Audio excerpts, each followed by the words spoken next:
Dès le début du ministère de Jésus, le paradoxe du Fils de l'homme est étonnamment mis en lumière. Le Fils de l'homme, lui, n'a pas où reposer la tête. Matthieu 8, 20. En proclamant qu'il doit aller de lieu en lieu comme la tente du désert, Jésus suggère qu'il n'est pas d'ici-bas.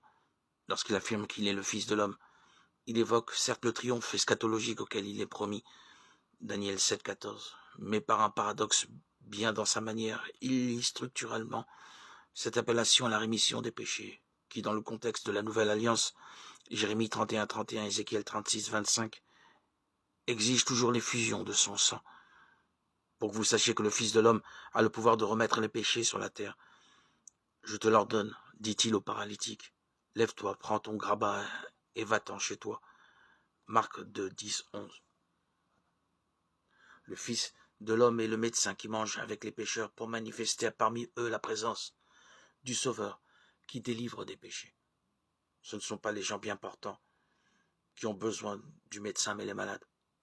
Je ne suis pas venu appeler les justes, mais les pécheurs. Marc 2, 17. Cette dernière phrase évoque pour Jésus sa mort et sa résurrection.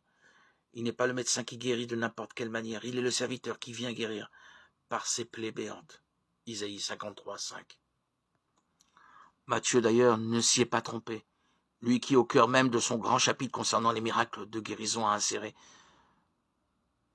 ce petit texte concernant le serviteur. Ainsi devait s'accomplir l'oracle du prophète Isaïe. Il a pris nos infirmités et s'est chargé de nos maladies. Matthieu 8, 17.